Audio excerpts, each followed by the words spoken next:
Hi, I'm April. Welcome again to Love of Writing. I would like to talk to you about long sentences. Pardon my laundry in the background. Long sentences. Now, there's no crime about long sentences. However, you want to be careful so that they're not plagued with three things: verbosity, run-on sentences, and overwriting.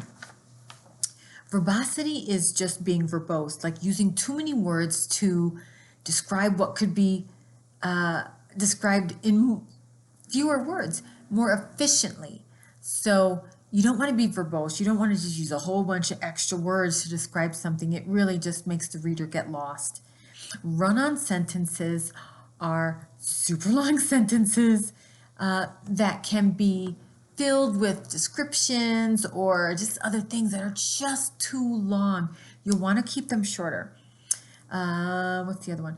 Overwriting is when a lot of times it's when you like pile up adjectives for something and you describe things like the dark, cool, frosty night played against the elements, and you just start using way too much language, so much descriptive language, instead of just telling it's a stormy night or it's a whatever. So overwriting is when you're trying to be a little too flowery with the words, and it really does cause the reader to stumble. So I'm not gonna write it, but I will read an example of a run-on that I just wrote because it's just too long.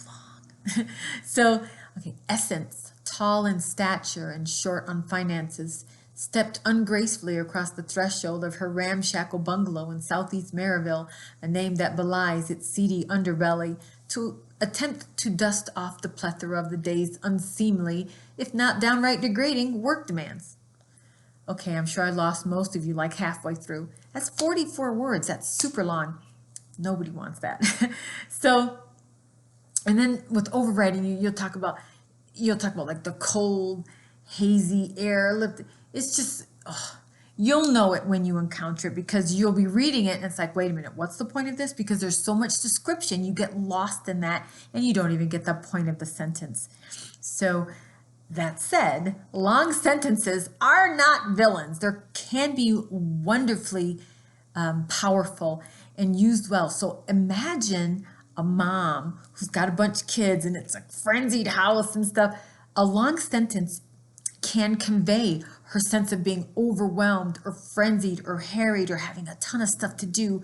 And I've seen it used really well where you read on and on, but it really helps propel the reader into that state of the mom who's just, or whoever it is, whatever the character is, who's just overwhelmed or just, there's too much going on. So long sentences can be useful for things like that.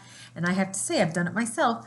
I got a story. I was actually in the shower and I heard the first line of a story that was a long sentence, as if somebody spoke it to me. And I remember saying, "What?" when I heard it.